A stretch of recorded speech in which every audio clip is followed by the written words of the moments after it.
வாயில வந்து துர்நாற்றம் ஏற்படும். என்ன காரணம்னா, நம்ம நிறைய புரோட்டீன் எடுக்கும் பொழுது அதுலேருந்து கீட்டோன்ஸ் நிறையா ஃபார்ம் ஆகும். அந்த கீட்டோன்ஸ்னால வந்து வாயில வந்து ஹாலிடோசிஸ் அப்படின்னு நம்ம சொல்கிறோம். வாய் துர்நாற்றம் ஏற்படுறதுக்கான வாய்ப்பு இருக்குது. அடுத்து பார்த்தோன்னா, நிறைய டீஹைட்ரேட் ஆகும் பொழுது புரோட்டீன் நிறைய சாப்பிடும் பொழுது நம்ம சிறுநீரக கற்கள் நிறைய ஃபார்ம் ஆகிறதுக்கு வாய்ப்பு இருக்குது. அப்போது யாரெல்லாம் நிறைய புரோட்டீன் ரிச் ஃபுட்ஸ் எடுக்கிறாங்களோ அவங்களுக்கு சிறுநீரக கற்கள் நிறையா உருவாகும். குறிப்பாக யூரிக் அமிலம், யூரிக் ஆசிட் வந்து ரத்தத்தில் அதிகமாகிறதுக்கான சான்சஸ் இருக்குது. இதனால் ஜாயிண்ட் பெயின்ஸ் வரும் அப்படிங்கிறதையும் நம்ம தெரிஞ்சுக்கணும்.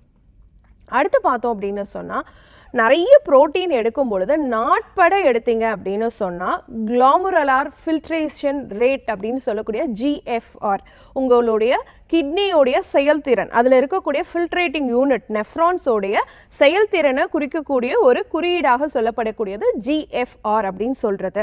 அது நமக்கு வந்து 90 அண்ட் எபோவ் இருக்கணும். ஆனால் நிறைய புரதம் நாட்பட எடுக்கும் பொழுது அது குறையிறதுக்கான வாய்ப்பு இருக்குது. அப்போ சிறுநீரகத்தினுடைய செயல்திறன் பாதிக்கப்படும் அப்படிங்கிறதையும் நம்ம தெரிஞ்சுக்கணும். இன்றைக்கி ப்ரோட்டீன்னா நிறைய பேர் வந்து அனிமல் ப்ரோட்டீன் தான் நினைக்கிறோம். அதுவும் குறிப்பாக வந்து நிறைய சிக்கன் ஃப்ரை பண்ணி அந்த மாதிரி ரொம்ப டெலிஷியஸாக சாப்பிட்றது. ஸோ இந்த மாதிரி ப்ரோட்டீன் நம்ம அசைவ புரதம் எடுக்கும் பொழுது நம்ம ரத்தத்தில் வந்து எல்டிஎல் அப்படின்னு சொல்லக்கூடிய கெட்ட கொழுப்பினுடைய அளவு வந்து அதிகரிக்கும். ஹெச்டிஎல்னு சொல்லக்கூடிய நல்ல கொழுப்பினுடைய அளவு குறையும். இரத்த குழாய்கள் அடைப்பை ஏற்படுத்தக்கூடிய ட்ரைகிளிசரைட்ஸோடைய அளவு கூட ஆரம்பிக்கும். இதனால் இருதயத்தினுடைய ஆரோக்கியம் பாதிக்கப்படும்.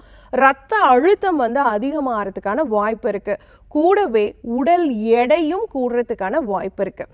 ஸோ நிறைய புரதம் எடுக்கும் பொழுது, அடிக்கடி நிறைய புரதம் நாள்பட எடுக்கும் பொழுது இந்த விளைவுகளை நம்ம சந்திக்க நேரிடும். அப்போது புரதம் அப்போ கெட்டதா அப்படின்னு கேட்டிங்கன்னா அப்படி கிடையாதுங்க. புரதம் அளவாக எடுத்துக்கிட்டா அதை விட அமிர்தம் வேறு எதுவும் கிடையாது.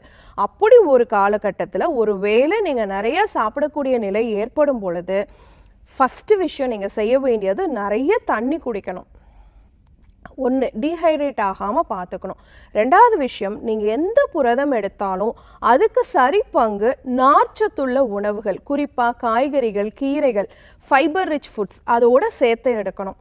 மூணாவது விஷயம், சைவ புரதம் அப்படிங்கிறது நம்ம உடலுக்கு பல நன்மைகளை பழக்கக்கூடியதாக இருக்குது. அப்போது சைவ புரதம் அப்படின்னா சுண்டல் வகைகள், பருப்பு வகைகள், சிறுதானிய வகைகள், குறிப்பாக வந்து பார்த்திங்கன்னா முளைக்கட்டின பயிர் வகைகள், இது கூட நம்ம காய்கறிகளும் சேர்த்து எடுத்துக்கலாம். நட்ஸ் எடுத்துக்கலாம், சீட்ஸ் எடுத்துக்கலாம்.